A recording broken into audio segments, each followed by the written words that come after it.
one of the three main tenets of Tantra is breath, sound, and movement. And so it's a lot of teaching breathwork practice as well. And whenever you do the breath work, it really opens you up and helps us drop into our bodies. So I want to kind of give you an experience where you've already kind of had this opening with the breath work, and then just add some more magic into that in this moment. And then we'll dive more into all that I have to share. How does that sound for everyone? Awesome. So what I want you to do is just relax. I'm going to have you take some just relaxing breaths. And this is called the cosmic breathing. You can just put your hands in your lap with your palms facing up. That's in the receptive mode. And we'll just begin at first just with some long, slow, deep inhales through your nose, expanding your belly with air like a balloon. And then long, slow, deep exhale through your mouth, gently relaxing your belly towards your spine. Long, slow inhale through your nose, expanding your belly with air like a balloon. Long, slow, gentle exhale through your mouth.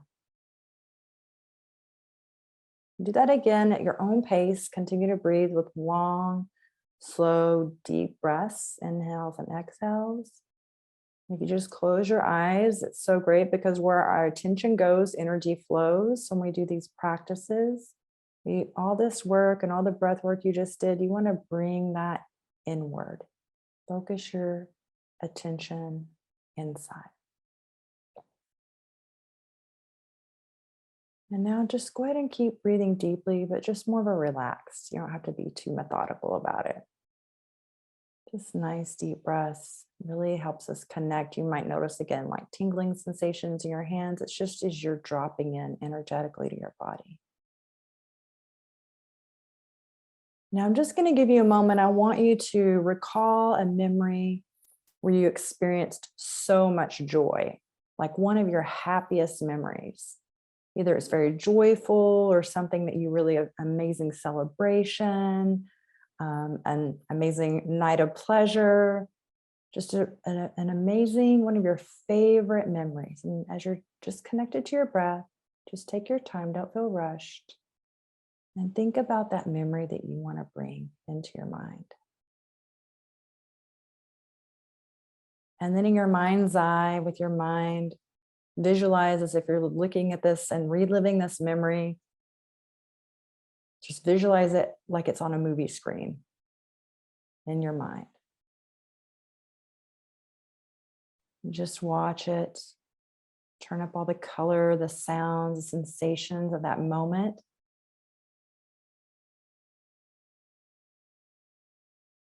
How much pleasure, how much joy you're feeling.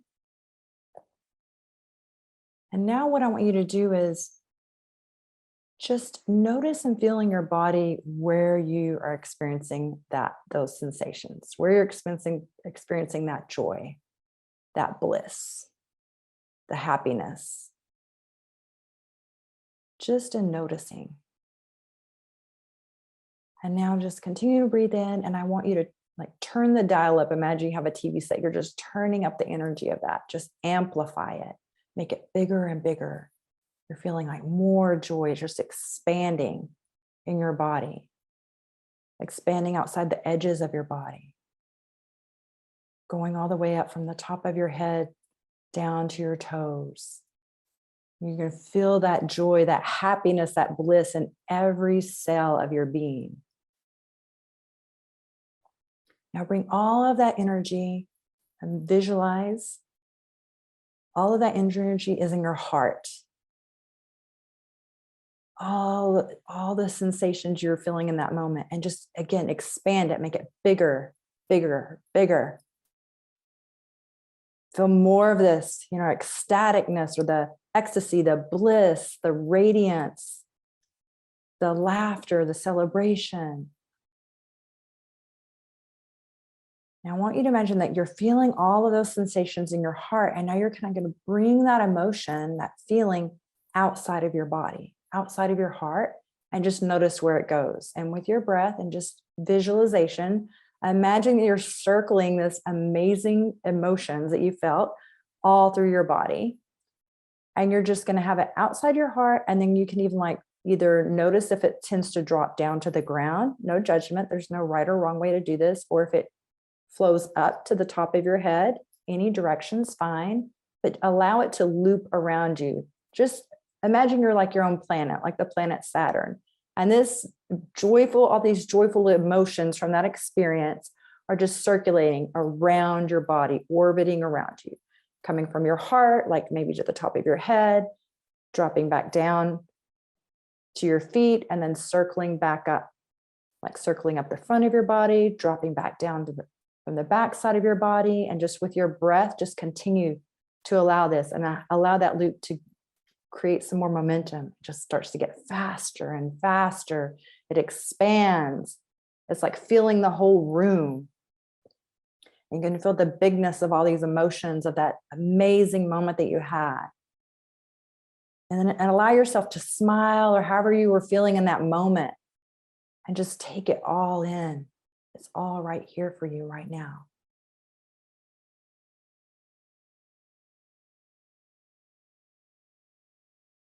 Bring in all the colors of it, the fullness of it, and even notice the sensations in your body, how you start to feel.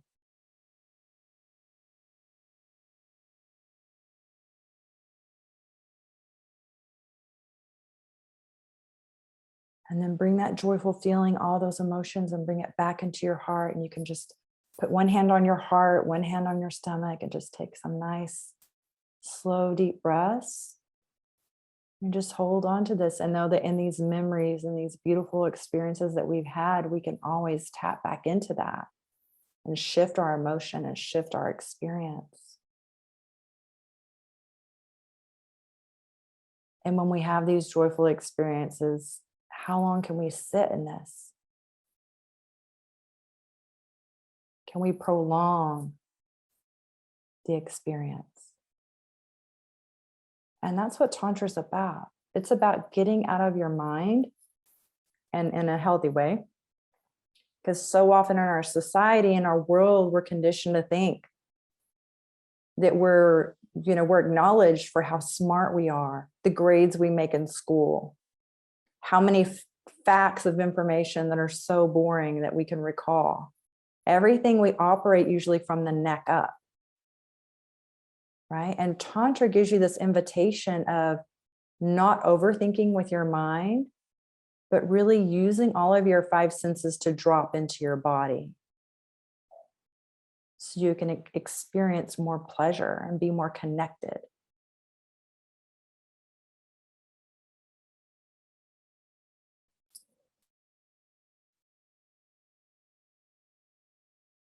And if we can start to experience pleasure, when we're overthinking, we're underfeeling. But with Tantra, when you can use all of your five senses and experience pleasure, and then also give yourself the opportunity to prolong that pleasure. What is the longest amount of time you've allowed yourself to experience pleasure? Like even after a self-pleasure session or after you're with a lover, just lay there for a bit with your breath and just allow that pleasure to expand and kind of envelope you, and just stay there in that moment and feel that bliss. And then when you're ready, just gently open your eyes, keep your eyes open, and return to the space. And if you're open to, feel free to drop in the comments like one or two words that kind of express how you're feeling after that exercise.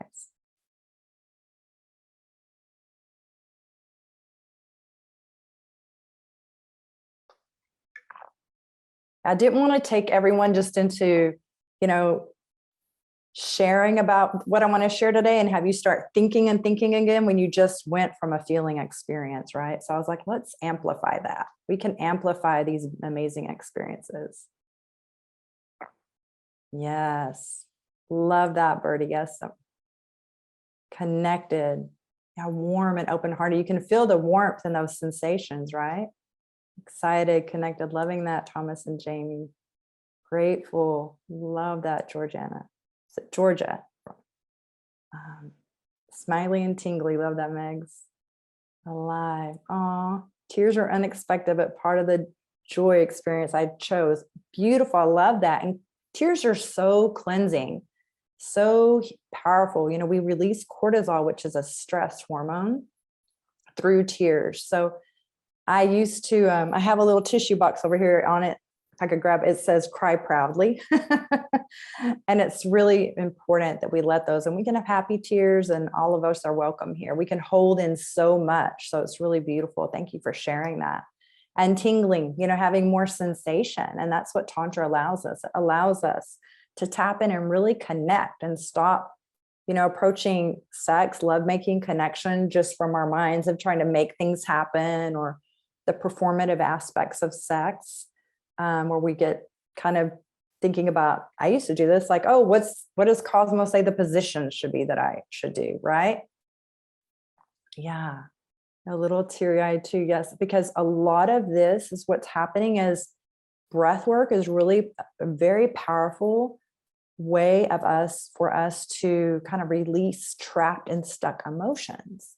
And a lot of times in our modern world, we recycle emotions. Right now I'm getting my master coach certification, and, you know, I'm diving in deeper into like emotional intelligence and emotional release and trauma release.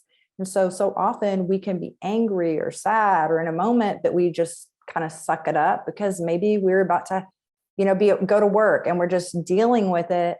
And then we repress it and suppress it. And repression and suppression lead to depression. And the antidote for that is expression. Like, we can be fully expressed. We can release those things. But those recycled emotions are just staying trapped.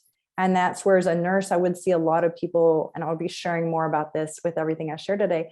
A lot of people would have, you know, illness is just disease. It's dis-ease. It's that, you know, feeling those trapped emotions that we have for so long. And I'll be sharing more about emotions, because emotions are just energy and motion, right? So you're moving energy. You're able to let those emotions come out through these practices. So that's really beautiful. And when Tantra is like this sexual healing that Marvin Gaye would sing about. So I'm so excited to share with each one of you. Beautiful, beautiful. So I'm going to just be sharing with you today of how to have empowered pleasure with Tantra, how to really amp up your ability to experience pleasure.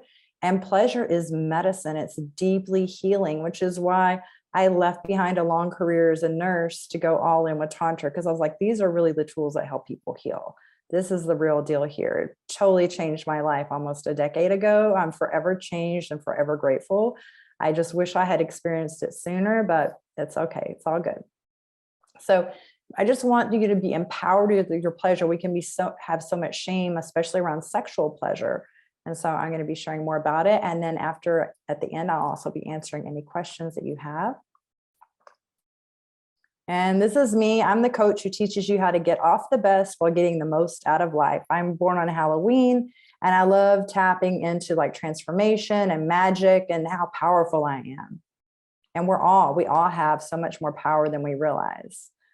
Now, here I am as a nurse. I'm assisting with robotic surgery. I'm assisting a $1 million robot there. And I also have a special training as a nurse to be a first assist, where if a surgery requires 2 surgeons, I can take the role of an assisting surgeon. So I've helped with open heart surgeries, neurosurgeries, all kinds of things I've done. And on the right is a photo of me doing some volunteer work in Vietnam and in Ho Chi Minh City at the trauma hospital. And I went there to teach the anesthesiologist advanced cardiac life support. And here I am. When I had my midlife crisis, I told my daughters, I was like, you know, I think mom's about to have a midlife crisis, and I think it's going to be a lot of fun. We're going to Los Angeles, and because I was living in Texas, I'm from Texas, and I live here now. But I went as a travel nurse to LA, and I was there for 6 years, San Francisco 6 years, and I returned last month is 2 years that I returned to Texas. And I was such a wild thing before Tantra. I'm still wild, but in a different flavor of wild. I was more like Samantha on Sex and the City, my approach to sex, very much on my masculine energy, very guarded, wouldn't be vulnerable. And I just approached sex like a dude. And I'm a Scorpio. Scorpios were like the sex sign of the zodiac. So I was already a guest before I was introduced to Tantra. I was already a recurring guest on Playboy Radio, go to Playboy Mansion parties. And I experimented with being a pro dominatrix for a while. So I was working as a nurse by day at USC, and then at night, sometimes on the weekends, I would have sessions as a pro dom. It was so interesting, but I was just intrigued by it all because human behavior and sexuality always fascinates me. And I was like, wow, people will pay me to do what? Like to spank them? Okay, that was a real trip. And so I was into these things whenever I discovered Tantra.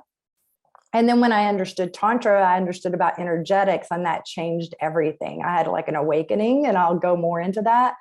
But in this phase of mine, my friends are already telling me like, oh my goodness, the sex tip that you gave me saved my marriage, and you should write a book. And I was having like all these adventures and escapades. And I've always been very comfortable talking about sex. And, but initially my sex life wasn't that great. The first person I was with that I ended up being married to and had my first daughter with, I had a baby and everything and never had an orgasm. I thought I was frigid. And then luckily after him, a year or so later, I realized I'm not. And I was like multi-orgasmic, having an amazing time. And when I had my first tantric soulgasm, I share about it on my YouTube channel. It changed my life. And I looked at my lover who was trained in Tantra, and I didn't know that. I'd always wanted to have an experience with Tantra. And I looked him in the eyes after I had this long experience of 5 hours of prolonged ecstatic states of bliss and no substances on board, no medications. And I just looked him in the eyes. I was just like, I just want to clone you and give one of you to all my friends, because I was just mind blown. And I was like, how am I going to possibly share this with my friends? And it also broke my heart a little bit because I was like, so many people will never experience this in their lifetime. And when I had this experience, it had me kind of go down a rabbit hole because I was like, wait a second.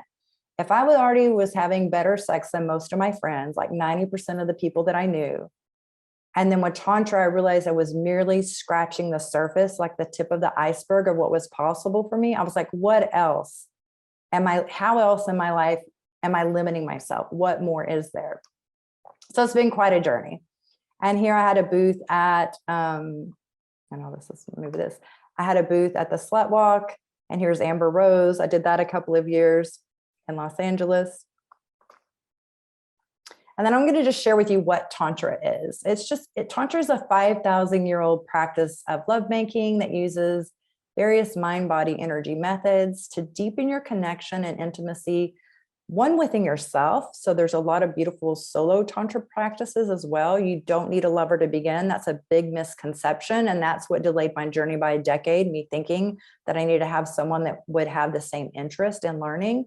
But it deepens that connection, intimacy between partners, and then leads to intense and enlightening multiple orgasms for both. Males can be multi-orgasmic as well with Tantra practices. I actually teach my male clients how to separate their orgasms from their ejaculations so they can be multi-orgasmic and have stamina for hours. And then sex doesn't need to end until you both wanted it to. And at the same time, Tantra isn't just focusing on the orgasm. It's really focusing on the journey, the pleasure, the connection, and it creates a soulmate connection. So if someone wants to work with me and it's a last ditch effort to save maybe a very unhealthy relationship or marriage, it's possibly toxic or maybe abusive, and they're, coming to be coached by me and teach and want to learn Tantra, I won't teach them because it's going to create such a deep bond. It's going to create such a deep bond within the two people. And I'm like, I don't want to deepen a connection to an unhealthy relationship. So often we think, oh, I need to have, I would love to find a soulmate or have a soulmate. Tantra helps create these soulmate connections. It's just that when we learn about sex in society, when we're taught, just think back to your sex education, right? It's usually filled with shame or fear, don't get a disease, don't get pregnant, etc. Or wait until you're married, right? So we don't get the correct information. So then, of course, we go to look at porn because we're trying to figure it out because we don't get the right information, right? And so we're not educated properly about sex. We don't know what's fully possible. So when we look at porn, it's like a very it's like approaching sex from a very egoic place and very superficial. There's not connection, there's not intimacy, there's not depth. It's just performance, performative. And we're getting dumbed down and miseducated whenever we watch that. And so if we only know how to have superficial sex, then that's just going to create superficial relationships. It's when you can make love to your lover's soul that you can create a soulmate connection. And I can, through time and space, there's been 2 lovers of all the lovers that I've had that have this level of mastery, and I've been able to have these experiences with. And I've probably been with, on Halloween, I'll be 54, and I have been a wild woman. So I've probably had at least 100 partners. Okay. One of my clients the other day, she's a nurse I work with, and she said, oh my gosh, I remember once you were with your daughter and your daughter was asking you like, Mom, how many people have you been with? And that you were trying to write down a list, and you were saying, oh, I don't really remember all their names. I'm just thinking red shirt, blue shirt. And she remembered that. So, but we can approach sex like from a very superficial place.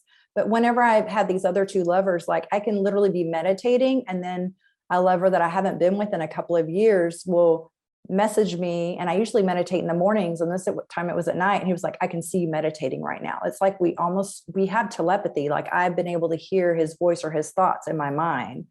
And my first tantric lover, once I was really upset with him, and I had a dream about him that wasn't so good, that I had hurt him because I was ending that relationship and cutting off. And he messaged me, he's like, is everything okay? Because I haven't been able to sleep the last few nights. It's a connection that is deeper than anything I've ever experienced before with another person. So here in Tantra, the belief is that our external reality is just simply a manifestation of our internal world. And so Tantra techniques have helped me manifest amazing things in my life, but it all starts by creating these shifts in our internal world. But we've been conditioned to believe, oh, if I want to be happy inside, I need to get these status symbols. I need to have these degrees. I need to have the perfect partner and the dream wedding. And I need to have 2 kids and a picket fence and et cetera, et cetera, et cetera, right? Only to find out when we even acquire those things like, something's still missing. That's why you can see people that are super wealthy can still have challenges because they haven't done the internal stuff and focused on that. Their relationships, their business life may be doing well, but the intimacy and the relationships, and Tantra is a lot about intimacy as well. So a tantric relationship is as much of a journey to your soul as it is to the soul of your partner. And they are able to make love to your partner's soul, which is such a divine and a life-changing experience. It's forever shifted my life. Now, these are ancient practices again, and the word tantra means to weave or looming, bringing things together. And originally, women were not allowed to do these practices. And one aspect of tantra, it comes from India, but even in Tibet, there's some Tibetan like Buddhist lineages of tantra practices. And the men would do these practices and like be sitting on the side of the mountains for hours to get in a very high Zen place. And it was really used to elevate and expand their consciousness. And with that, meditation practices are white tantra practices. And meditation really helps you a lot in your sex life too, because our brain is the largest sex organ. And again, when we're overthinking, we're underfeeling. So sometimes that monkey mind is distracting us from the pleasure that we could be experiencing in our bodies, right? So Tantra is really about expansion, enlightenment, really tapping into our highest self and having an amazing like self-love. Pink Tantra focuses on self-love practices and the heart chakra. Red Tantra goes into more of the sensual practices and what you can do with a lover or yourself, with your sexual energy. And then Black Tantra is another neo form of Tantra that infuses elements of BDSM and kink with the energetics of tantric practices. Okay. I know it's a lot that I just shared there. And what I'm wanting to share with you here also is that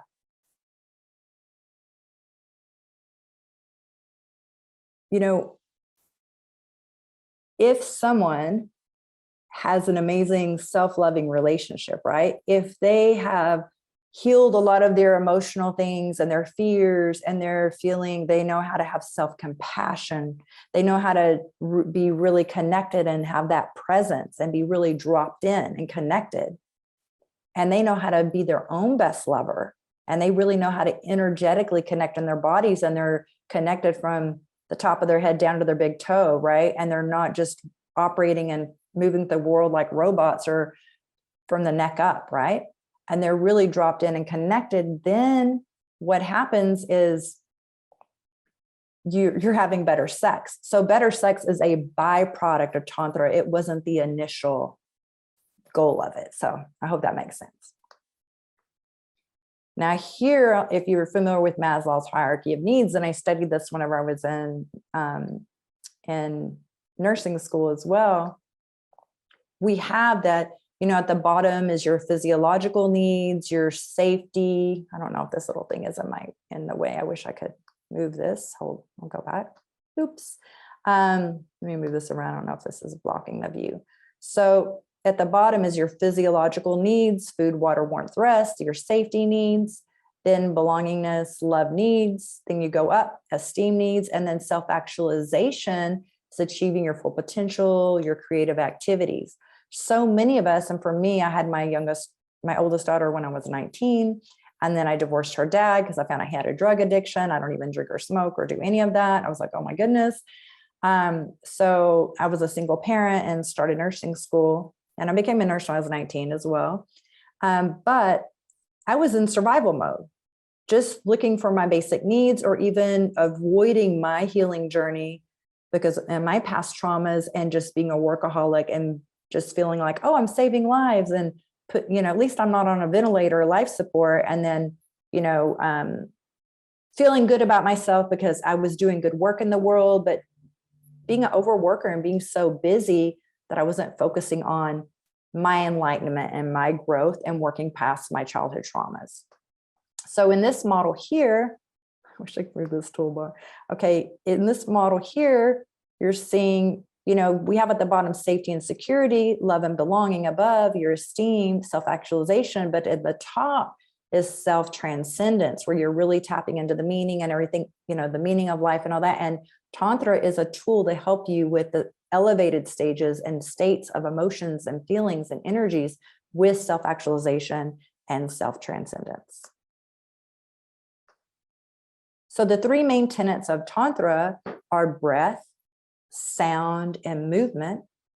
And I'm like 3/4 of the way done. I'm in an amazing program to get my Master Coach certification, and I'm learning all about emotional intelligence, emotional release, trauma release, cognitive behavior therapy, nervous system regulation, inner child healing, all the things. And in the trauma modules, they were sharing with us that the three things that support healing trauma are breath, sound, and movement. What do you know? And I was like, oh my goodness, because for thousands of years, that has been the main foundational principles of the practices with Tantra. So I was like, oh, this is how I began my healing journey. I knew I had a deep healing with Tantra. And now I'm understanding even more as I'm looking at these other practices and tools to support my clients, because unfortunately in our world, so many people have sexual traumas or have had a traumatic childhood, mother, father wounds. And I just wanted to have more tools to support my clients. So it's so interesting. And breath, as you noticed when we did that practice and with the breath work you did earlier, it helps us connect to our bodies and move that energy and move pleasure through our body with breath. And then sound is like a thief. It steals the tension from your body. I just want you to drop in really quick and just take some deep breaths again. And as you take a nice big belly breath, when you exhale, I want you to make a sigh and go, ha, and just let it out. Take a deep breath in and then a sigh, ha, and just notice that how you feel so much more relaxed. Again, sound is like a thief. It steals that tension from your body. And also that does help with sex. And I'll explain a little bit more about that later. Because, breath, you can move the pleasure through. Sound, a lot of times we can tense up. And for females, that can have us have challenges having orgasms. And for males, if there's a lot of tension held in the body, it can make them ejaculate faster than they want to. And then moving our bodies, getting the stuck, stagnant energies. Because energy is, emotions are just energy, emotion, and motion. And movement and dance and other practices can help move our stuck and stagnant energies out of our body. So we don't just keep recycling that. We can really have the space to process that through. I'm just going to check I'm just checking the chat through here. Awesome. Now we're getting to some really good stuff. One of my teachers is David Data. He's got some really amazing books too. One of his books is The Way of the Superior Man. It can be a little triggering for some people because some of the things he says that may seem a little maybe not as respectful to women. I don't know. It could come across that way in some ways, and I get that. But there's also a lot of wisdom that he shares in this. So again, with anything, you want to take the parts that apply to you that are helpful, and then you don't have to agree with someone 1,000%, and you can still gain a lot from it. So, but I highly recommend this book to both my male and female clients because it will really help you understand these energetics. So in intimacy, sameness is not sexy. So magnetic sexual polarity is based on the attractive play between masculine and feminine forces or energetics, which are equal in power, but also very different. Now, both men and women have masculine and feminine energetics. Men, and when I'm speaking about men or women, I'm speaking in the terms of men as anatomically male at birth, okay? Female, anatomically female at birth. Because a lot of times with how we have our orgasms, it's different based on our reproductive anatomy from birth, right? How we're wired, how our nerve endings are working. I respect all genders. And so, that all of that is welcome here, but just for ease of this conversation and flow, when I say male or female, I'm just referring to these energetics. And as far as in a man, men have more of a balance of the masculine and feminine energy because they have the XY chromosome. But in our world, the feminine energy can be seen as weak and not as, highly revered. In other ancient societies, a lot of other societies, the feminine and women, the power of women is very respected. But a lot of times in our modern world, feminine energy is not as revered as the masculine. So for men, they don't even want to feel into their feminine energy a lot of times, even as they're growing up, because they can be teased. Or, back in the day, if a man is being more in his feminine energy or even sharing emotions, it can be like, oh, are you gay? Which that shouldn't be an insult, but, and these kind of like unhealthy ways of communicating with people.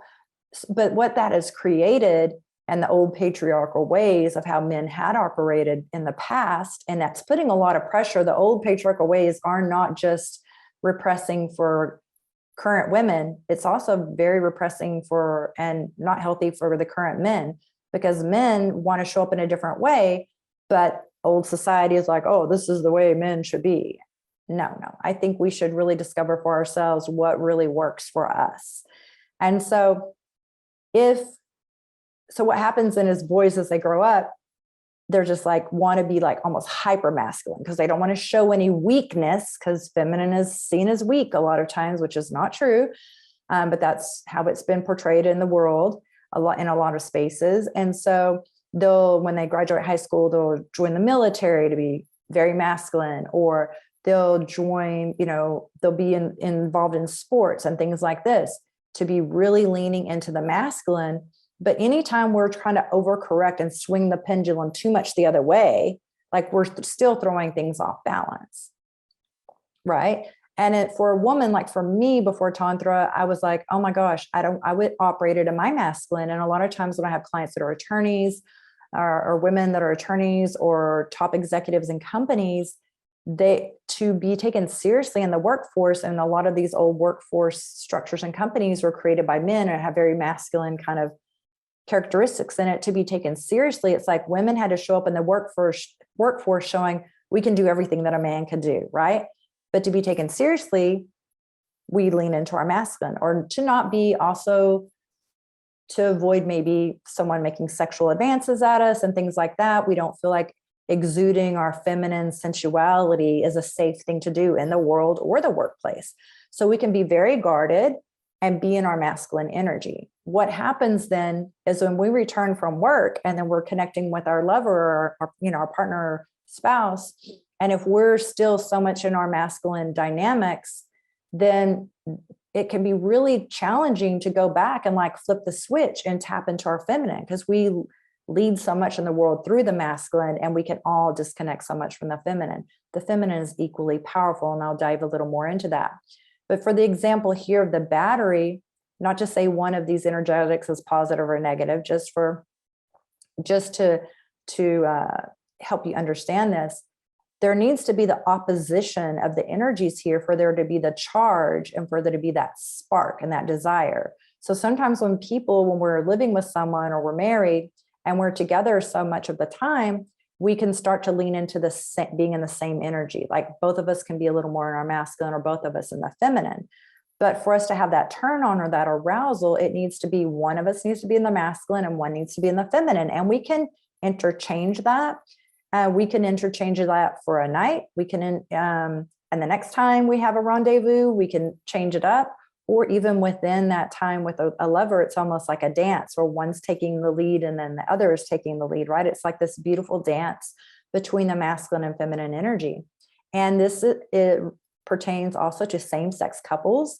There just needs to be that opposition and the energy that they're holding so that spark and that desire can create. And another one of my teachers is Esther Perel. She has a really great book called Mating in Captivity. And it talks about this because it can be so much of the sameness, and that can really impact how we're showing up with our lovers. And if we're able to even receive, because the feminine energy is more about receiving. And if we're really open to like being receptive and able to surrender to be able to have the higher states of pleasure that are available to us.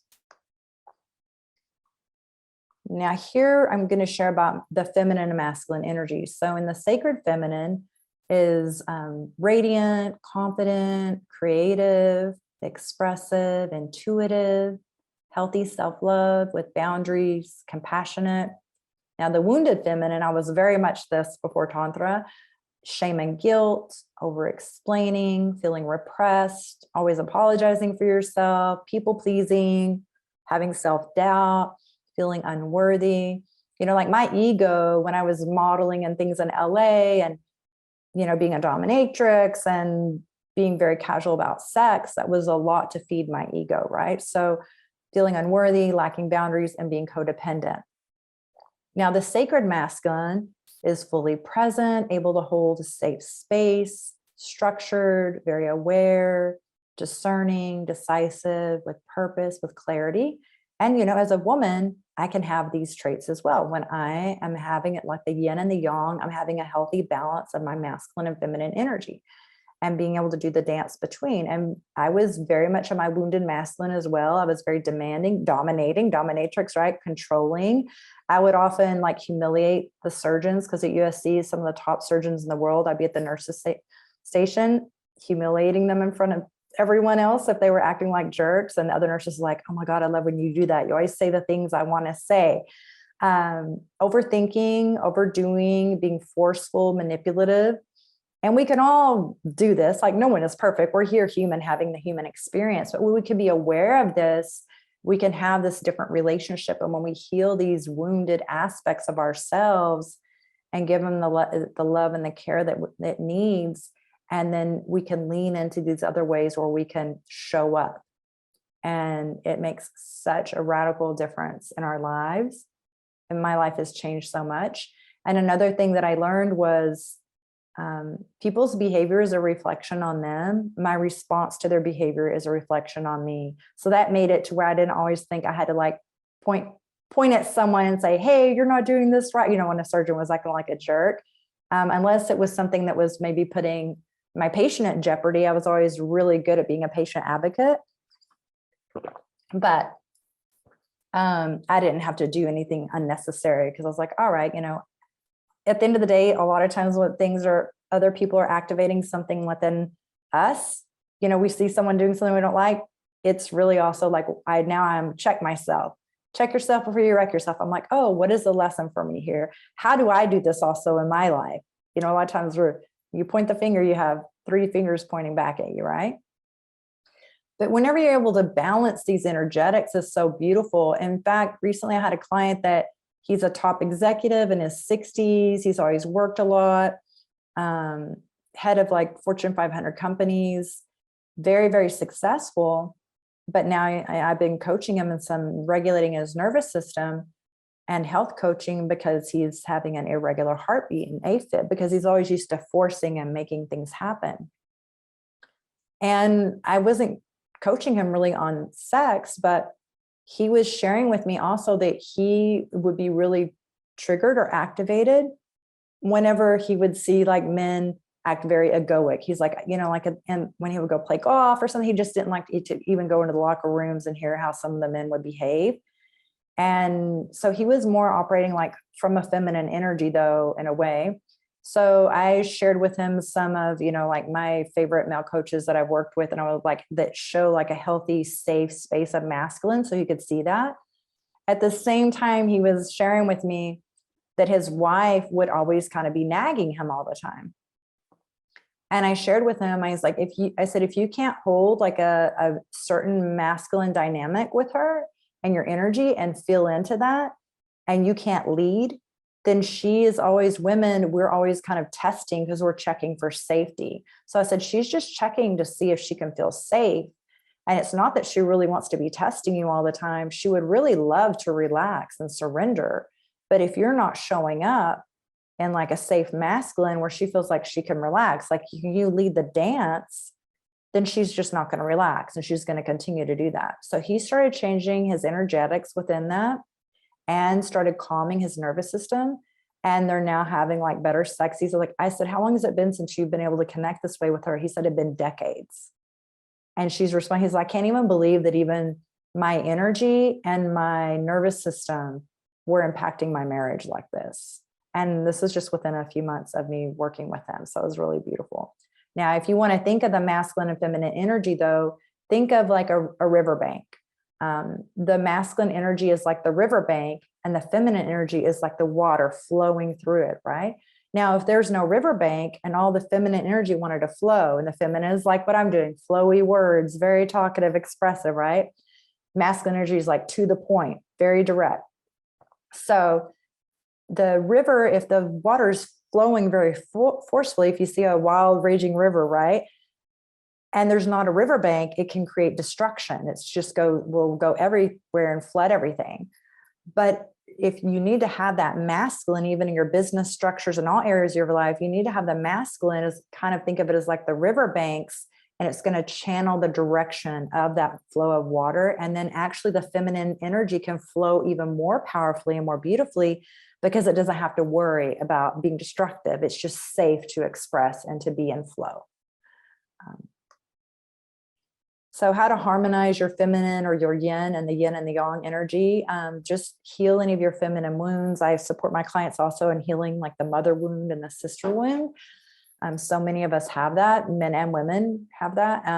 Trusting your intuition, just tapping into that. And it's really powerful too. Like if you have a friend and they're intuiting something, and sometimes we don't want to let people know that they're onto something. We won't say it. And it's really a beautiful thing to say, hey, you know, that thing you were thinking, you know, you're not crazy. Like actually recently it happened, or I had just thought of that too. And a lot of times, you know, sometimes in past relationships, like if you've dated someone, for me, and I love men, but, you know, sometimes I dated some men that weren't having the best integrity in the relationship. And my intuition was sharing with me like something is up here, but then the men would have me feel like I was crazy, like having me doubt myself. And so then we can start to disconnect from our intuition and not really believe in ourselves. So just trusting your gut is really powerful. And Tantra practices help you open up with your chakras. I'll share more on that and help you tap more into your intuition.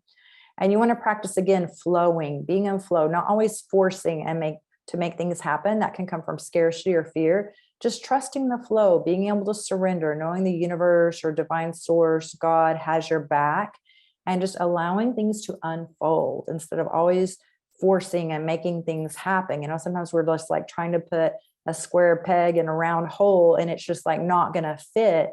And just, you know, surrender, just know, okay, universe, even when I'm manifesting, if not this, then something better. And then letting go of shame and negative self-talk, especially because our bodies are made of 70% water. And when we're speaking to ourselves negatively, our cells are picking up on that. And if you've ever heard about Dr. Emoto's experiment with water, he did some experiments and they had water that they said beautiful things to, and then they froze it and then made some slides of it and put it under a microscope. And the stuff that the water that had negative things or really low vibration music being played to it, it was like cloudy and murky. And then he had some other water that positive affirmations or beautiful high frequency esophageal sounds like music, high vibration music was playing. And then that water showed to have like these beautiful crystalline, almost like a snowflake. It was really beautiful. So when you think your body is made of 70% water, your cells are listening to you. So your thoughts, be aware, you know, try. One of the first things I had to do when I started Tantra was try to go a day without saying something negative or thinking something negative. It's wild how we have like this negativity bias in our world to survive as a species, but how it can also be having a negative impact on us. Opening your heart chakra, which I'm going to talk more about your chakras and your energy centers in a bit.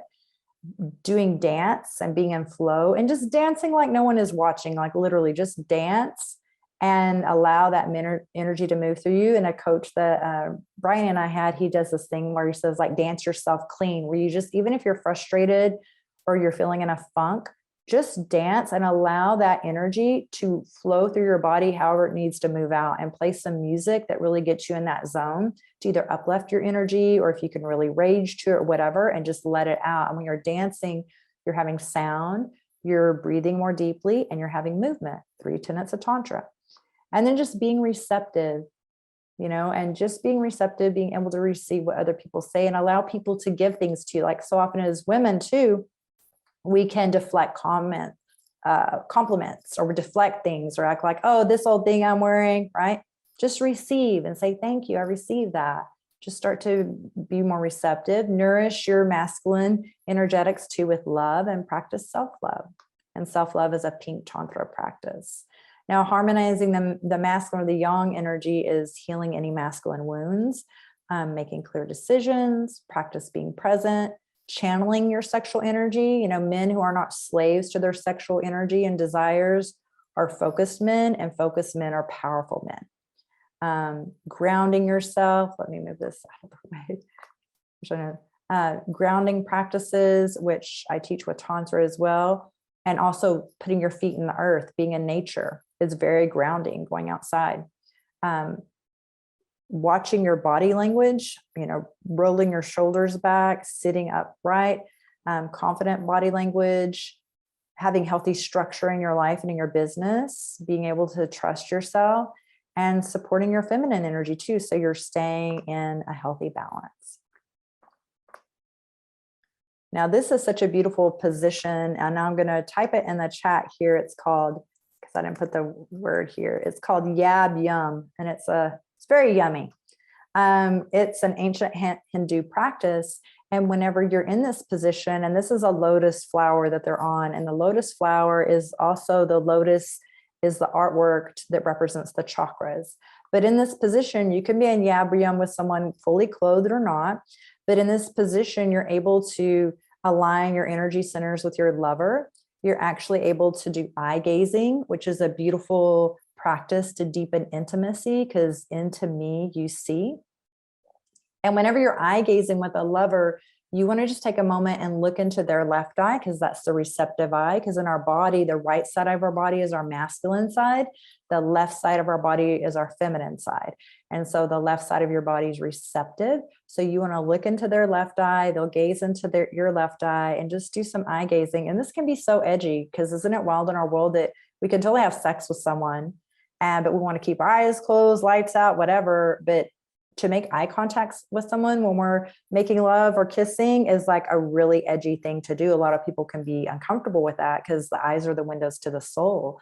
And it can be really challenging. So eye gazing is a beautiful practice. And even if you practice a meditation technique and you just practice eye gazing on like the flicker of a candle flame, is really beautiful. And don't expect that you're just not going to blink at all. You're going to blink sometimes, but just holding that gaze and then breathing nice, long, slow, deep breaths, and start matching your partner's breath. Slow down the breathing.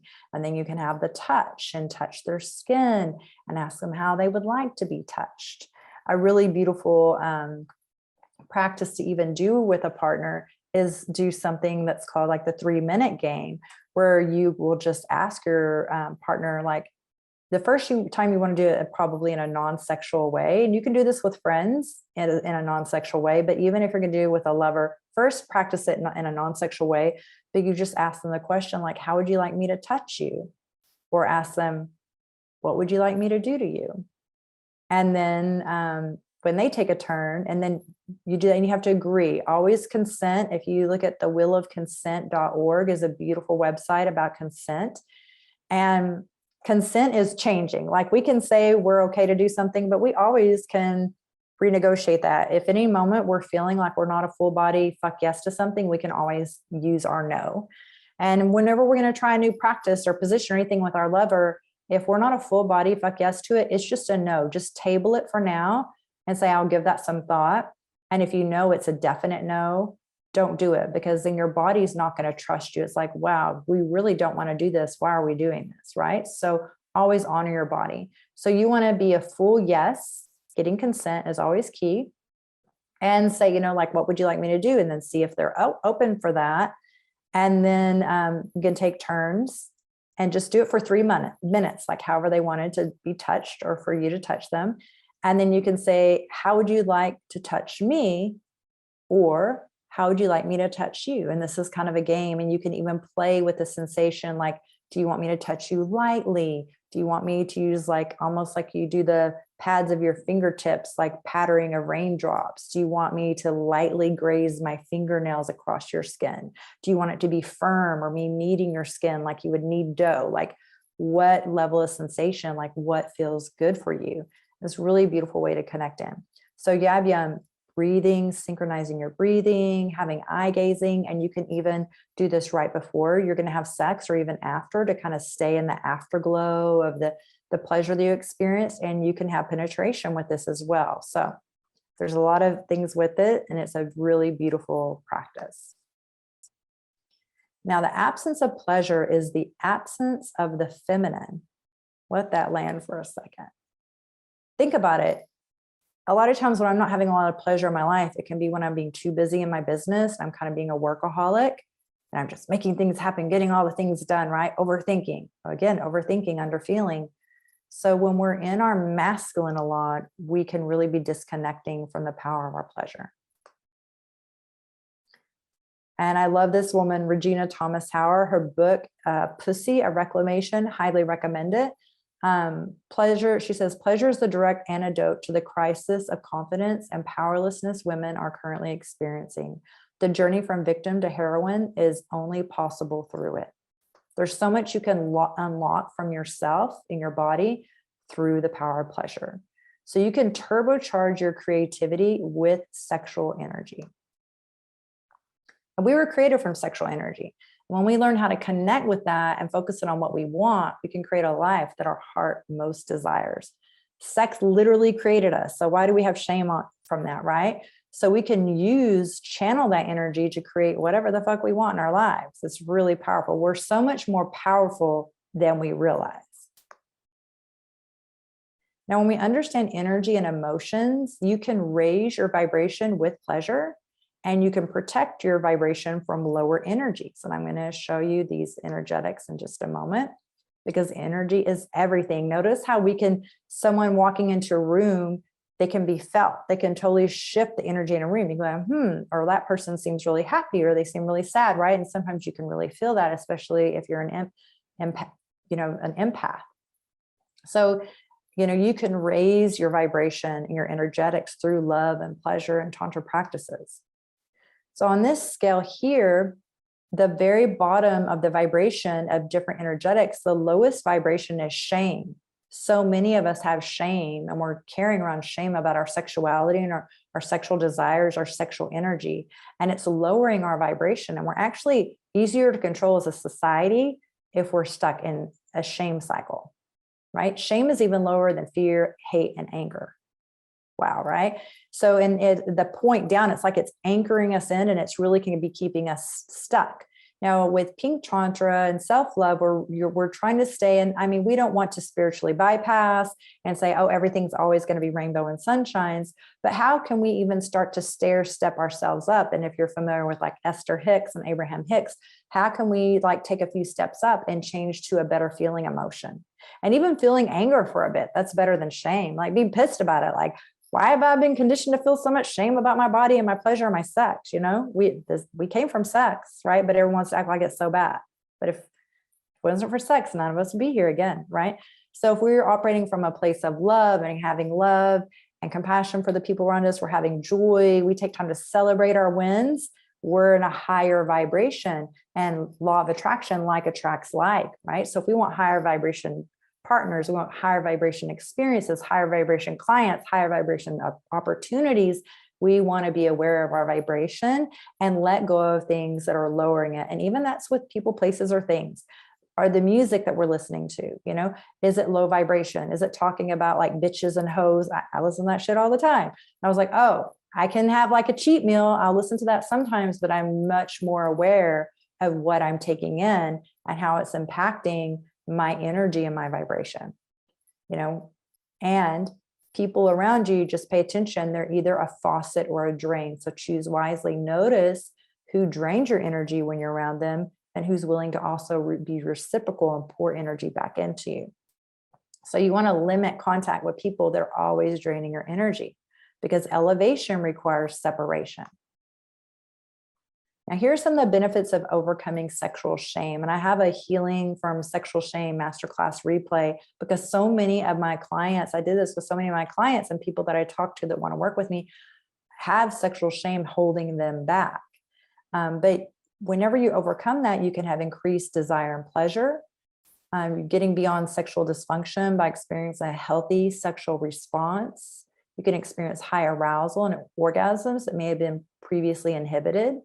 Increase self-confidence, self-esteem, and magnetism, improve communication with your partners, and deepening that intimacy. So often in our emotions, if we've had trauma and things in the past, we want to turn down the dial of it. Imagine we're just almost like if we have a master control on our stereo system, we're like, oh, let's turn down that pain. We don't want to face it. Like for me, I didn't want to go to a therapist and have them tell me I was crazy, right? I was like, oh, I'm fine, you know? But anyway. So we're just turning down the volume of the pain and the hurt, but we don't understand it's almost like a master control. And when we're dialing that down, we're also turning down the dial of emotions, the other emotions we could be experiencing and pleasure we could be experiencing. Now, this is how shame impacts your health and wealth. Deep shame can stay in your body for years. And the earliest experiences of childhood of us experiencing shame are like at around 15 months of age. Usually experienced in childhood, carried into our adulthood, has a huge effect on our well-being, our confidence, and success. We can also feel shame if we've lied, cheated, or caused pain. Shame for our actions can rot our bodies if we're unable to let go and forgive. And that's why forgiveness, we forgive not for the benefit of others, but that we're not holding on to those bad, painful emotions, and we're able to release it and let go so we can vibrate higher and we can have healthier states of being. So your vibration is the frequency that your vibration is the frequency that your energy body resonates at. The higher your vibration, the more aligned and connected you will be to your true self and your greater purpose. So this diagram here is just showing this. You know, when we have an auric field that can be felt, our aura can be 4 feet around us. But if we're dimming our light, afraid to shine, too concerned about what other people think, and we're operating from fear, we're dimming our light. I'm here to say, you know, don't dim your light. Be bright, shine, you know, and be a lighthouse, be a beacon of light to help other people find their way. Now here I'm going to share about chakras. Chakras are these energy centers in our bodies. And we have hundreds of them, but the 7 main ones here are down. And at the bottom is the root chakra. It has to do with our family, safety, tribe. A lot when I guide my clients with root chakra healing, we work on the mother-father wound and inner child healing as well. And then the chakra above is our sacral chakra. It has to do with our sexual energy. And the sacral chakra, these are energetic centers that you aren't visual to the naked eye, but it's almost like, we have a lot of beliefs that we have a soul in the body, but when I would do surgeries, it's not like when I'm there doing incisions and cutting into the human body, I'm seeing someone's soul, right? It's an energetic. I'm not seeing the chakras as I'm looking at where someone's appendix is that we're removing, right? It's not visual to see, but these were understood, and they're vortexes of energy, like spinning. They're called like spinning wheels is what a chakra means. And so the energetics, the sacral chakra has to do with our sexual energy and is also linked to our rectum and our sex organs and our mouth. That's why a lot of people that are more sexually repressed or maybe being celibate, you'll see them eating a lot, or they'll say, oh, this tastes better than sex. Because if we're not stimulating our sacral chakra with our sexuality, then we're trying to repress it, then it will give us, we might be binge eating or emotional eating because we're not meeting those other needs that we have. Then above that is the solar plexus. Then the green one is our heart chakra. This connects those lower chakras with the upper chakras. This is also our connection to the world around us. Then above that is the throat chakra. And if people are very, before Tantra, I'm always a talker, but I was very much, my nickname when I was a little kid was motor mouth. Okay. I was very, very, very, very, very talkative before Tantra. And you can either be overactive with your throat chakra and talk a lot, or people that are not able to say their no or speak their truth or share their healthy boundaries, or they're just playing small or very meek. Their throat chakra is blocked. Maybe they can't ask for what they want in bed. Maybe they don't want to moan or make sounds in bed. But again, sound is like a thief. It's going to steal the tension from your body and help you to have orgasms. And we should be communicating with our lovers. I saw a funny meme that said, some grandmother was like, oh, you can put his dick in your mouth, but you can't tell him what you want. Like, I know that's kind of crass. That's how I roll, but it's just like so true. Like, why can we not talk to our lovers and express our desires, right? But it can be really so terrifying for us. And then up at the top above that is your third eye chakra. That helps a lot with your intuition. And at the very top is your crown chakra. So what happens in our society, a lot of people were blocked in the heart chakra because we put armor there. We don't want to be hurt because the past hurts from mother-father wound, from past relationships. So it can be guarded and shut it down. And it's almost like the energy doesn't flow as much because it's like a kink and a water hose, right? And it's not fully flowing. And this is like, they call the Kundalini energy. Look, it looks like a snake, like the serpent energy. And this is what happened for me. When I had my soulgasm, all the energy down below, it traveled up through my chakras to the top, and I had a Kundalini awakening. It was the most amazing experience of my life. And before that, when I was acting like Samantha from Sex and the City, like most people, we operate from these bottom 3 chakras. So I would keep all my sexual energy and my life force energy or chi energy, it would just stay congested in my pelvic area. So then I would be like, oh, just want to have a hookup or whatever to scratch that itch. And then, because it was like surging up and getting congested down here. And then I would have a hookup or sex, and males will do this as well, or do it when they masturbate. And then boom, the energy would drop back down. And then you go back to building up again. But what would happen whenever my heart chakra and everything was open is that energy could fully flow through the channel. And then I wasn't feeling these overwhelming urges and desires weren't ruling me. I wasn't being in the lower vibration of my sexual energy and desires. And I was able to have more clarity, more intuition, and discernment of how I would use my energy. So this goes a little more about this. I think this isn't a printout, but your wisdom, your intentions, these are all about your chakras. And if you see this is a beautiful practice you can even try with a lover, see how your chakras will match up with the lover. That's why actually after my chakras got opened up, I used to joke, I thought missionary position was like the lamest position ever. And then I had a lover that it ended up being our most powerful position. But we were both doing our work, and I was learning to be a Tantra teacher, and he was meditating and doing his healing journey too. And then all of a sudden he could last for hours and never climax, but all of a sudden, if we would go into missionary position, it was like game over. And he was like, what happened? Because he had such a mastery with controlling his orgasms, but it ended up that this ended up being the most powerful position for us. So we were like, oh, we need to save this for last, because it was our energies would match up and it would just surge through us. It was really so beautiful. So practice you can even do with a lover. Our hands are extensions of our chakras and these energy centers. And now in modern society, they've injected some radioactive or some kind of dire isotopes in there, and they've been able to see these, visualize, scan these energy centers moving. So these old ancient wisdom has now in modern science is showing that, oh yeah, this really does exist.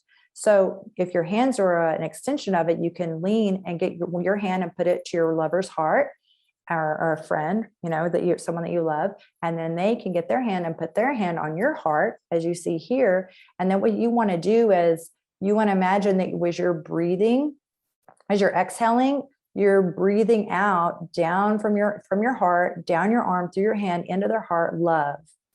And as you're exhaling, they're inhaling, they're receiving and breathing it in. And then when they exhale, where your attention goes, energy flows. They visualize that energy from their heart coming with their breath down their arm, through their hand, into your heart. And you can just create this beautiful loop. And you can even do this like if you're spooning and putting your hand around your partner. It's a really beautiful practice for connection and tapping into your energies. And here's another diagram of like this, cosmic sex with all the energies moving through, and then the yin and the yang with the masculine, feminine energy. So here's a thing on sacred energy exchange. Again, this is a really beautiful photo of bliss. And I just want you to know that, was it here? Yeah. Fuck boys or girls will lower your vibes. So you want to attract better lovers, and that will also, and you want to attract more abundance. Trigger warning on the next slide. It may be a little triggering, but it's important to demonstrate here. So sexual energy, SEX, sacred energy exchange. So here, a lot of times when we're with someone or have a new lover or whatever, they're wearing a mask. Women do this too. We're meeting that person's sales representative, right? We're not knowing the true them yet. So maybe they're road raging, angry people. They haven't, had a coach, worked on their trauma, their wounds. They're filled with anger and suffering. But on the outside, if you see the reflection in the mirror, it looks like a regular handsome dude. But this is really the energetic exchange that she's experiencing. And the next day we can feel like, oh my gosh, I'm in a funk. Why does my energy feel off? I'm feeling kind of drained. I don't feel like myself. Well, we can be taking these energies from someone else. And so, just be careful here. And I think this isn't a printout and a resource for you. So just to be mindful of time, I won't share all of it, but someone had shared this, and I really wanted to share this across to you as well. As you just have to notice, because you're creating these energetic connections with someone else. And I actually support my clients too in removing toxic soul ties from past lovers. I had a client that she was stuck in like a $10 million contract with the ex-lover because they had a dental practice together. And after I did the cord removal from her, the company let them go and said, you know what, they brought them in for a meeting. They're like, we're letting go of we're releasing you from this contract. We decided to close this location. And they gave her an opportunity. They were like, and you're free to work at any of the other offices, because she was going to be stuck having to be in a 10-year dental practice partnership with this person. And a week after we did the cord removal, that everything dissolved. And now she's like, she went to Mexico. She's teaching yoga, and she's doing some coaching and stuff. It's really dope. So for me now, I was like, I can't put on a body condom and protect myself from someone's bad vibes. So now I want to take the time to see how they are. How do they eat? Do they meditate? And just being aware that you're taking on other people's energetics, right? So again, this diagram goes a little more into that. Energy cannot be created or destroyed, it only transformed or transferred. And this is art by Marcos Alvarado. And here you see, the energy around them, their aura is blue, this other one is red, they come together, and then when they leave, their energy is red, it's just switched, right? So if you're familiar with the sexual transmutation, If you've ever read the book by Napoleon Hill, Think and Grow Rich, the individuals of greatest achievement tend to be those who have highly developed sexual natures, who have learned the art of sex transmutation. And he dedicated a chapter in the book on this, titled Chapter 11, The Mystery of Sex and Sexual Transmutation, which is very edgy because this book was published in the 1930s, almost 100 years ago. So he couldn't go into the full dynamics of it, but he did bring it into the topic because this is something that he saw the most successful people did. And even Nikola Tesla, Thomas Edison, Steve Jobs used sexual transmutation practices to tap into their creative genius. And in Nikola Tesla spent years in India. You know, he traveled to India too. So I'm sure that's probably where he learned that. And this is just kind of funny. Be careful what you consume. That goes for food, dicks, content, opinions, dicks, everything. Pussy too. You got to be careful who you're hooking up with. And then this is like, it's easy to find dick. The challenge is to find conscious cock and conscious pussy or yoni. Like if you're with someone, you can have such great sexual healing with someone who's self-aware and aligned with you. And there's no way to bring people together than with pleasure and intimacy, because soul sex is life-changing. And I just love this little art, just the energy, and you can see, and it's really beautiful to have sex with someone who understands and is tapped into their energetic centers and their sexual energy. And it's this beautiful dance. And you can have these prolonged states of ecstatic bliss that are so healing and transformative. And it's just me. Just stay in touch. My website's yestantra.com. My Instagram is yestantra. And so I just would love to answer any questions that you have. I know I just shared a lot. There's so much to this. And it's just deeply healing. It really changed my life in the best ways. Oh, thanks for sharing those things, those resources in here.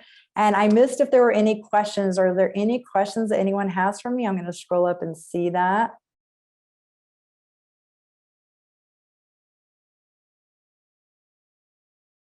Yeah, I love that. And you attract. And for me, when I started these practices, I began having, more self-love,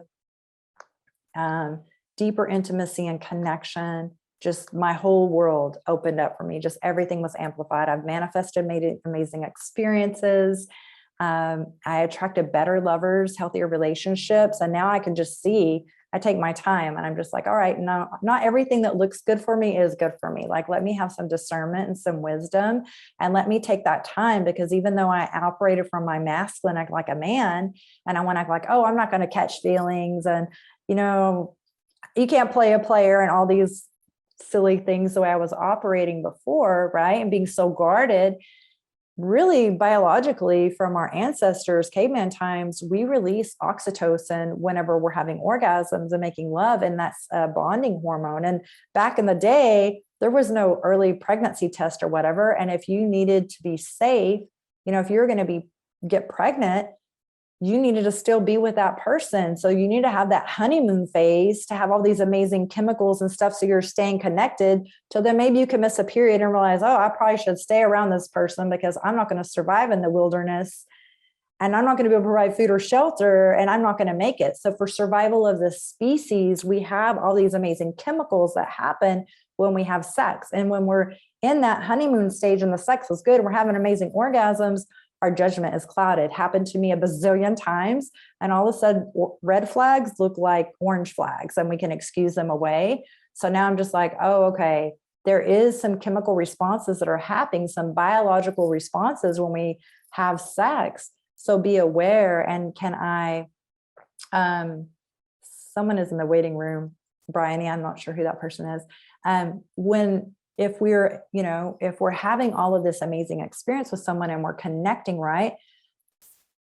I don't want to do that until I really get to know that person and really see what they're like. How do they treat strangers? Do they have road rage? How do they act when life is challenging, right?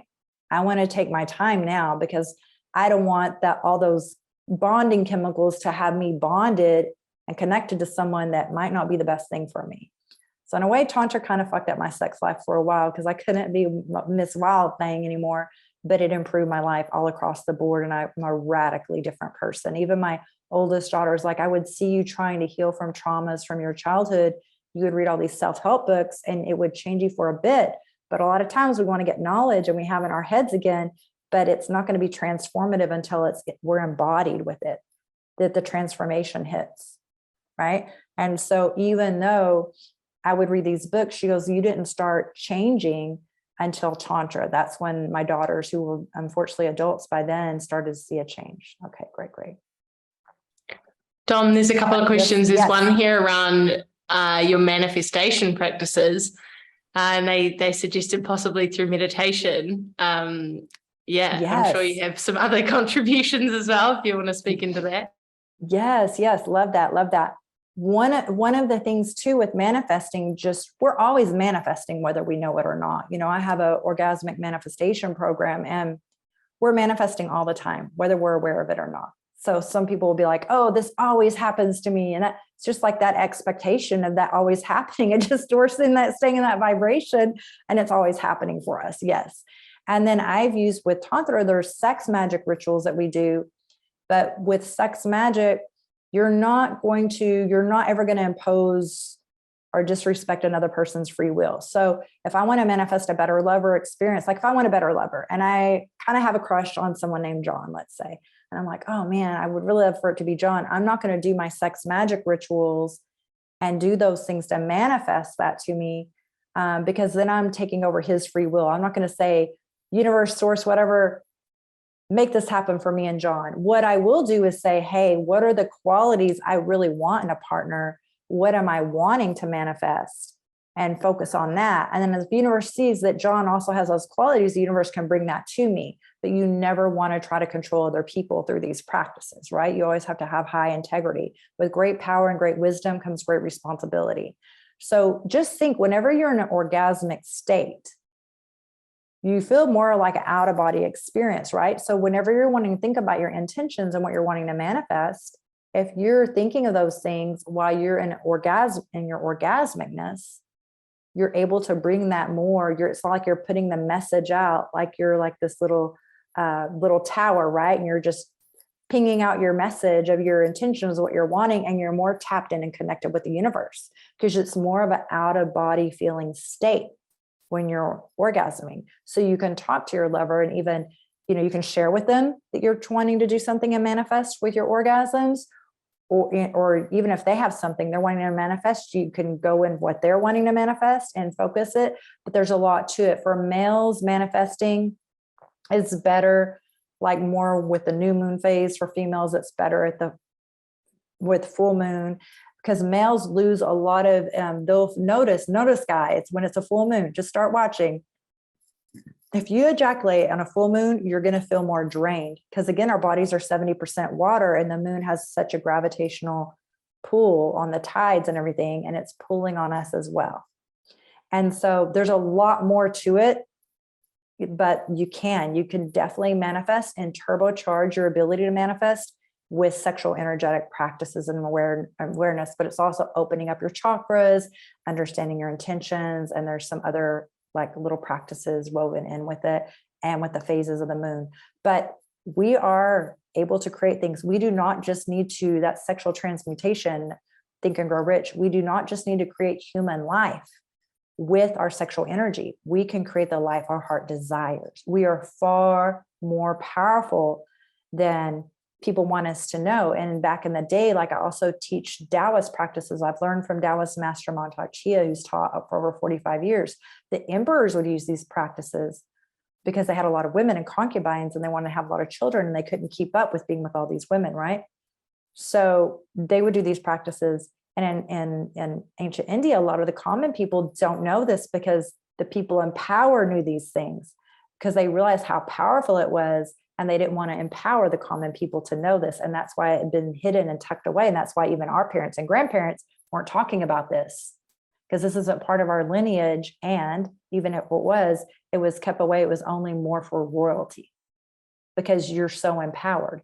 And anyone who's trying to control people, if we can say, oh, you're ashamed, your sex is bad and you should feel ashamed and that's wrong, and they make us feel small, we're so easy to control. But if we're fully in our power, then we're consumers. We're like, I need this to make me feel good, right? I need that. I need this. We don't know that we have all the magic and the treasure is just buried here. Okay, so let's see. Yes. Dom, there's lots of good ones. Meg's had, not so relevant for me, but I'm curious when people say masturbate before you go on a date so you don't go shopping hungry. Do you align with that? I definitely do. For men and women, we definitely do, because you don't want to have an experience where we have needs and then we're going to be turned on. You don't want to have a temptation. Yeah. You don't go to the grocery store starving. Look at all the junk food. You don't want junk dick and junk pussy. You know what I mean? Like, you just don't want to be throwing all that in your cart. You know what I'm saying? So just if you're already full and your needs are being met, you're not going to look to someone else. But that's the thing. Like, even in Hollywood, you complete me. No one completes you. You need an inner relationship, fully sourced, whole, and complete. And then anyone else that's with you, that's a bonus that's adding to that. So just having that clarity is so helpful. And also, whenever you're self-pleasuring, I also want to invite you to take more time with it. A lot of times, even as women and men, you can know how to get from point A to point B quick. We know our bodies, so we can get there.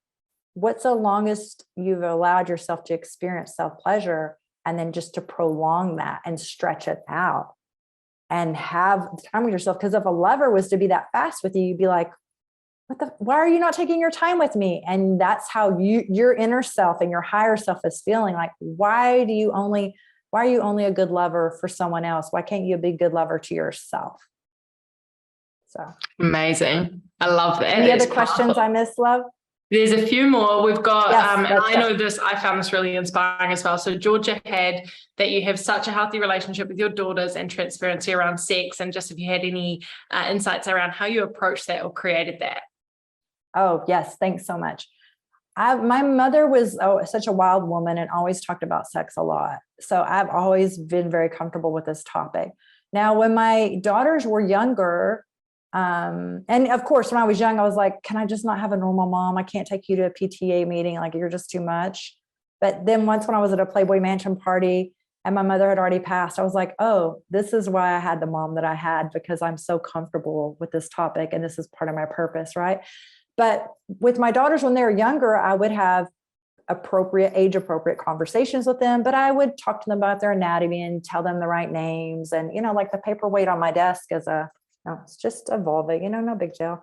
So I was like, whatever. So I'm always like educating, and I would talk to them, but I would have age appropriate conversations. And when I started to get puberty, I would talk to them a little bit more about it and talk to them more like women and just evolve with them. Because the thing is, our parents often will act like they're never having sex. And then we don't know how to have intimacy and connection with our partners. And it's like, you guys act like you don't ever have sex, and you're acting so uptight about it. And it's like, if parents are acting like they aren't comfortable talking about sex and they're pretending it never happened, do you really think your children are going to be able to come to you and talk to you about sex? They're not going to feel comfortable because you don't feel comfortable talking about sex. Right. And so my thing was like, I would rather my daughters get the right information from me than asking their peers or strangers for the right information, and I'll give them the resources that they need. And so that always helped a lot. But definitely, I wasn't talking to them like this when they were very young. It's an evolution over time. I love that. Amazing. There's one really cool question here, Dom. Any tips for online dating and attracting conscious partners? Yes, such a great one. I actually had a client. She attracted a divine partner with me, coaching her. She was using the Tinder app, and her friend, she hadn't dated for a couple of years. And her friends were like, would make her like grit Tinder, and they would just kind of play around. She was a hairstylist in San Francisco, and they would just play around and kind of make a game of it. And then she would be like, I just think I'm going to delete the app. I go, do you see what you're doing though? All of you are making a joke out of it. You're being playful and you're treating it like a joke. Your intentionality with anything is a tool. Have an intention with it. So I was like, set the intention that you're really wanting to attract a divine partner, that this is your intention. And whenever you're looking at people's profiles, like what I loved about it, especially like even when I was younger, I don't go and hit on men. I'm not going to go and approach men. I might give them the eye and try to seduce them a little bit, right? But I'm not going to go and initiate and talk to them, right? Well, a lot of times I wouldn't notice when other nice guys would be checking me out. My friends were like, oh, this person was staring. I would just be with blinders, totally oblivious. So who's talking to me? Who's talking to me? The players that are talking to anything that moves. So this is who I'm choosing from, the guys that are brave enough to talk to me, that are probably just hollering at everyone. And I was like, oh, then I recognize the pattern. I was like, this is why I'm dating players. So with the technology, I love it because I've actually met amazing people through this as well. Is like, I can study them. Now I get to look, are they just always boozing it up and having a drink all the time? Are they just wearing sunglasses? I can't see eye contact with them or kind of see into their eyes. What is the body language of other people around them? Like someone I dated that is a beautiful soul, and he checked on me today. I saw that when he was hanging around with a bunch of girls, they were like all leaning on him, and they like felt really safe with him. And, like he was like a big brother to them. And I was like, okay, like that is like a different energy. Like I can tell. So looking at the energy and just having the intention, and make a list of the qualities you're looking. One, make a list of your top 5 values that you need to have in a partner. And then look at the traits you're wanting to have in a lover or a partner that you're wanting to call in. And then you start to embody the feminine aspect of those traits or the masculine aspect of those traits, like for men, because like attracts like. So you're not going to attract something that you're not. So you can't say, oh, I want someone that works out and has a 6-pack and you know what I mean? No. So if like being physically fit, all those things are what you want, you also need to be doing that. Like be realistic with your expectations, and then just take your time, take it slow, have conversation, and just see, do they know their childhood traumas? Are they doing their work? Are they self-aware? Where are they on their journey? Because it's too long of like, even men have had such a hard time. Like one of my clients, Viagra was failing him. He couldn't even have sex with his wife. He was in his 60s. I started coaching him. He's having better sex with his wife with no medications with his wife they're in their 60s having better sex than in their 30s. And he's like, I feel so much power in my penis. I wish I had discovered this 15 years ago. He's like, I'm having like hour-long sessions with her. I'm ready to go the next day. It was amazing. But he goes, my anger issues all but dissipated. He was like, I'm a new person to myself. I'm a new partner to my spouse. And he healed a wound where he thought his mother never loved him. His wife hugged him one day and says, thanks for finally, really allowing me to get to know you. Because the old patriarchy has men thinking they're the provider, the protector, the strong one. So they're so guarded with their emotions. And it's really been so hard for men. So some of my male clients, they're actually too nice and things like that. So we just have to look at it and see, are we aware? Are we aware of the patterns we're having? Are we aware of our childhood wounds? And then just using it with intention and then discernment. Don't have those red flags turning orange just because they're hot or whatever. Be true to yourself and say on the first dates what you want. If you want kids and you want that, say it. Don't start wasting your time bonding with someone that's not even on their radar or what they want. Don't waste your time. Why?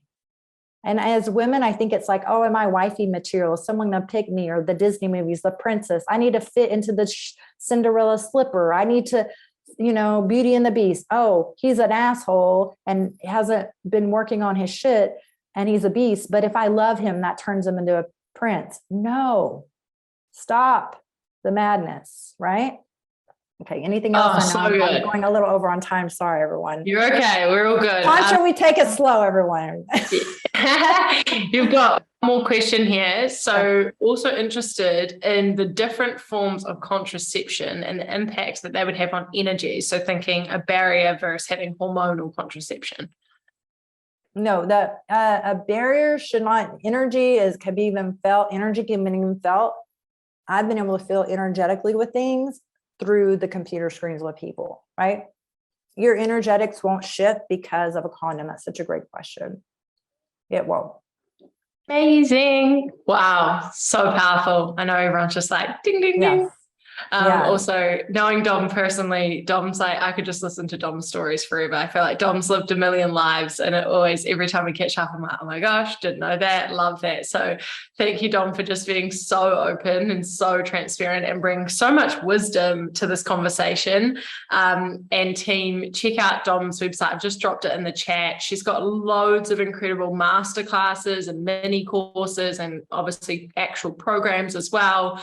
So if I know some of you probably just itching for more, you can go dive into those. And her YouTube, there's a whole bunch of her videos in the portal as well, but her YouTube is absolutely popping as well. And we've got $1 Million Man's Tantra practice and the female orgasm audio in the portal as well. So there is more for you all to dive into. So thank you, Dom, for being with us. Yes, thanks so much for welcoming me. Incredible, wise, wild woman, and we are so grateful for your contribution. And I know everyone absolutely loved it. So thank you for being with us. Thanks, everyone. To just know that you can always change. It's a metamorphosis. It's never too late to live the life and be the person you really want to be. I promise. All right. Blessings. Bye, everyone. Amazing. See you, Dom. Thank you. Bye. Lots of love.